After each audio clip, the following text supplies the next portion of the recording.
This is chapter 3 of Mrs. Pigglewiggle. Here we go.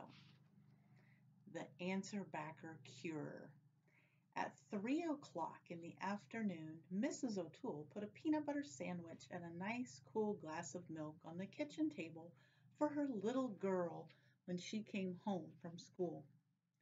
Pretty soon the front door slammed and in bounced Mary, her red braids switching like ponytails. Her mother said, "How was school, darling?" Here's the illustration. Mary said as she gulped her milk and took a large bite of the sandwich.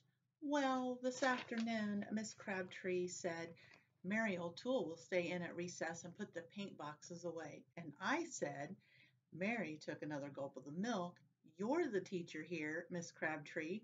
Why don't you put away the paint boxes and let me go out and play?" Everybody in the whole room laughed but mean old Miss Crabtree, and she sent me into the cloakroom. Mary took another large bite and looked up at her mother expectantly to see if she would appreciate how smart she was.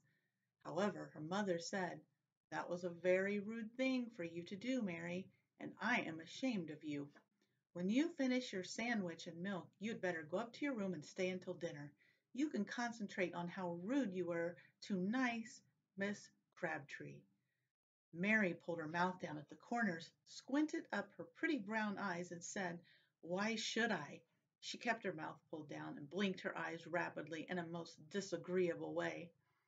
Mrs. O'Toole was dumbfounded. Never had her little Mary acted in this horrid way before. She said quietly, "You should because I tell you to. Now scat." Mary walked slowly out of the kitchen, switching her skirt and her braids and managing to look impudent even from the back. When she reached the top of the stairs, she called down to her mother, "I'm going because I want to, not because you tell me to," and dashed into her room and banged the door. That night at dinner, Mary was quite normal, but after dinner, her daddy said, "Scoot the dishes off the table, Wian. Your mama's tired." And his dear little Wian, instead of jumping up and doing what she was told, pulled her mouth down until she looked like a sad jack-o'-lantern, squinted up at her eyes and said, "I'll do it because I want to, but not because you tell me to. Anyway, you eat here. Why don't you clear the table?" She blinked her eyes rapidly. Her father looked as though he might be going to give her a spanking. But then he noticed that it was time for the news, so instead he went into the study, turned on the radio, and lit his pipe. Mary did clear off the table, and she dried the dishes, but she kept blinking her eyes and muttering. The next morning, her mother said, "Please hurry with your breakfast, Mary. The children are waiting and you'll make them late for school." Mary pulled her mouth down and began blinking. She said, "I'm the one that's eating this breakfast, madam." She pronounced it, madam. Mary's mother sighed and said, "If you only knew how unattractive you look when you talk like that, you would stop right now." Mary mumbled something into her mush and then grabbed her sweater and slammed out the front door. Mrs. O'Toole went to the telephone and called her friend, Mrs. Ragbag. She said, "Hello, Mrs. Ragbag, have you noticed any change in Calliope lately?"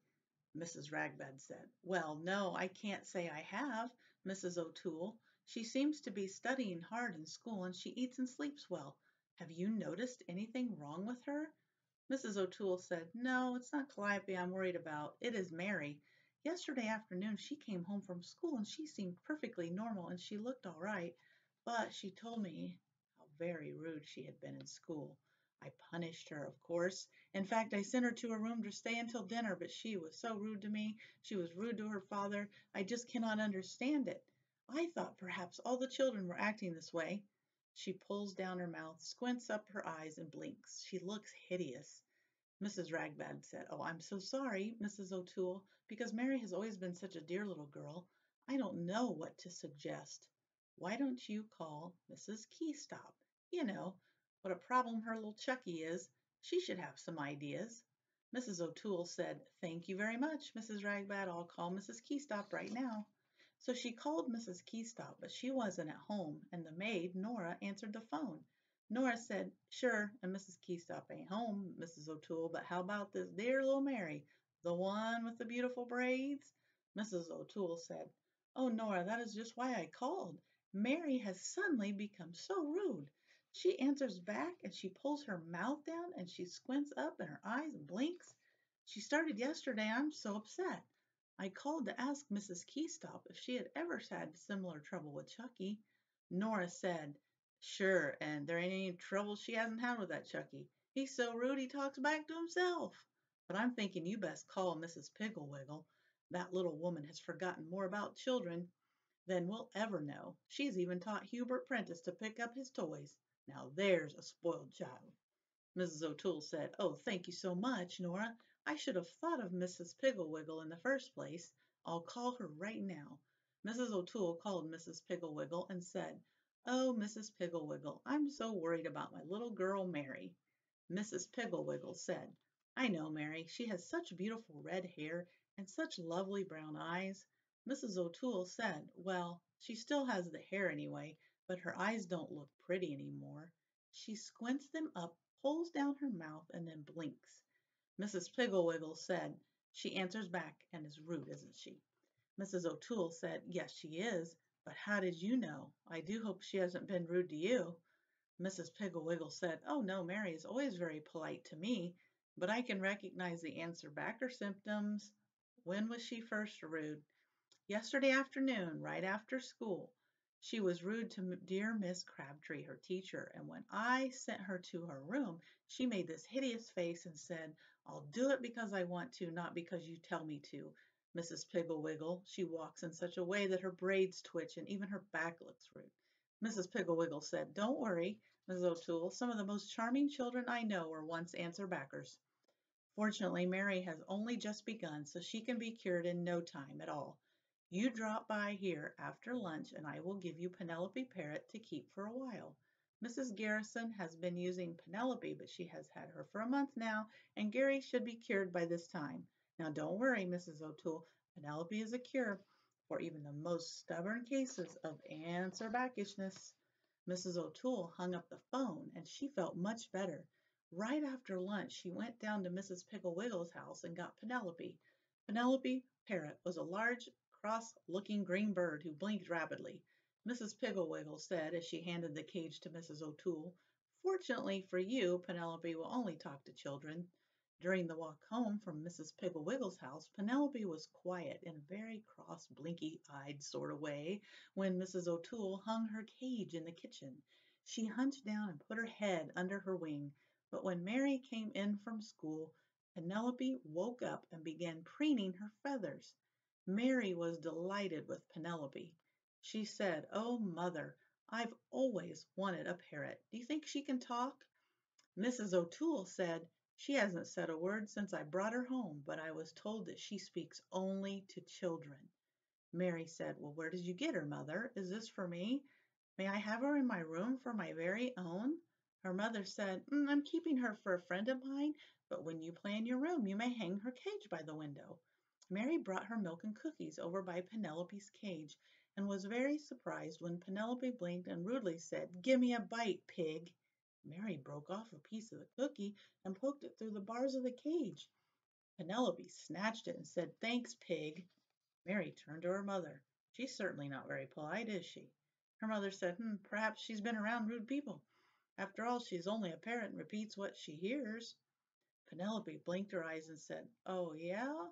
Oh, yeah, oh, yeah." Mrs. O'Toole looked a little shocked, but Mary laughed and said, "May I bring the children in to see her, Mother? May I?"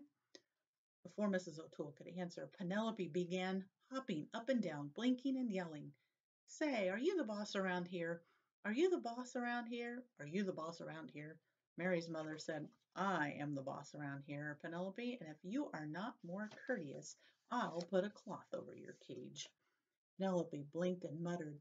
Mary bounced up and down. "What will that do, Mother? What will that do to Penelope?"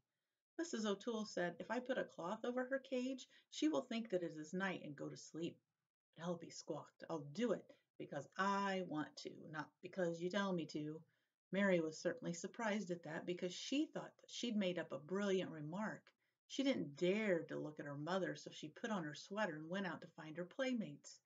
Pretty soon she came back with 5 little friends, and they spent this afternoon standing around Penelope's cage and laughing at her rude remarks. This worried Mrs. O'Toole. If Mary thought Penelope was so amusing, then perhaps she would imitate her and become ruder than ever. So she called Mrs. Pigglewiggle. She said in a low voice so the children in the kitchen could not hear, "Mrs. Pigglewiggle, I'm rather worried because although Penelope is very rude to the children, they don't mind at all. Mary thinks she's very funny and laughs at everything she says." Mrs. Pigglewiggle said, "Just remember, Mrs. O'Toole, that this is only the first day with Penelope. Let Mary be with her as much as she wishes. Keep Penelope's cage in the breakfast nook when Mary eats her lunch, and breakfast in the dining room at night. Hang her cage in Mary's bedroom when she goes up there to play, and have Penelope sleep in Mary's room. I'm sure that you do not have to worry. Penelope has never failed me." Mrs. O'Toole said, "All right, Mrs. Pigglewiggle, I'll do just as you say. Goodbye." Just before dinner, Mrs. O'Toole said to Mary, "Mary, dear, send your little friends home now. It is time for you to set the table." Mary turned to her mother and began pulling down her mouth, squinting her eyes and blinking, but before she could say a word, Penelope yelled out, "So who's the boss around here? Who's the boss around here anyway?" Mary's mother quickly put a cloth over her cage, politely asking the children to leave, and sent Mary in to set the table. When Mrs. O'Toole came home from the office, she took the cover off again to show him the parrot, and then she hung Penelope in the dining room window. After dinner, Mary's daddy said, "Up on your toes, Mrs. Molly O'Toole, and scoot those dishes out to the kitchen." Mary pulled down her mouth, squinted up her eyes, blinked her eyes. "What am I, a servant? Work, work, work. What am I, a servant? So who's the boss around here?" Mary's daddy laughed so hard the tears ran down his cheeks. But Mary stuck out her tongue at Penelope, who bounced around yelling, "Only snakes stick out their tongues. Only snakes stick out their tongues." Mary pulled her tongue in and quickly shut her lips together. My, but she thought Penelope was horrid.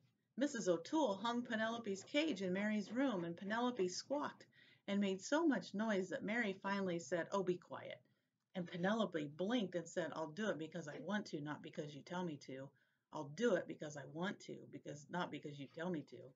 Mary flounced into bed and turned off the light. The next morning, Mary was very slow. She could not find one of her socks, and she could not button her dress, and finally her mother said, "Mary, dear, breakfast is waiting."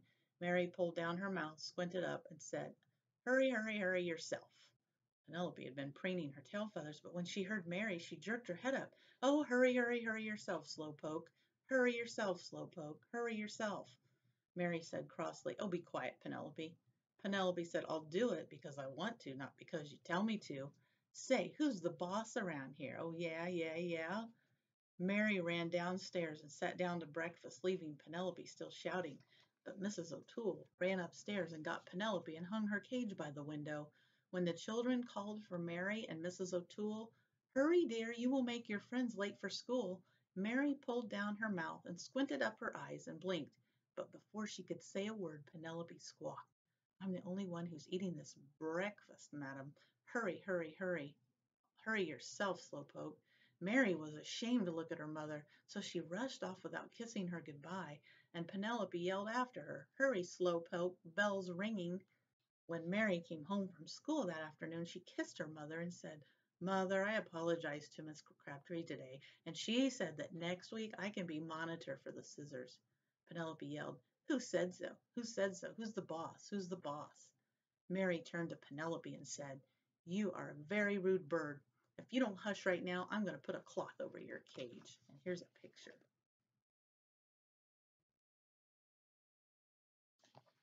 Penelope blinked and said, "Hush. That's all I hear. I'll do it because I want to, not because you tell me to. I'll do it because I want to, not because you tell me to. And who's the boss anyway?" Mary's mother said, "I'm the boss, and I think it's time you went home, Penelope." "Mary, would you please return Penelope to Mrs. Pigglewiggle?" Mary said, "Oh, yes, Mother, and may I stay and play?" Mrs. O'Toole said, "I think you better come home and practice. Your music lesson's tomorrow, you know." Mary started to drawl down her mouth and squint up her eyes and blink, but suddenly she looked at Penelope, and so she turned up her mouth, opened her eyes, and smiled. She said, "All right, Mother, I'll come home right after I return." That rude Penelope. And that's the end of the chapter.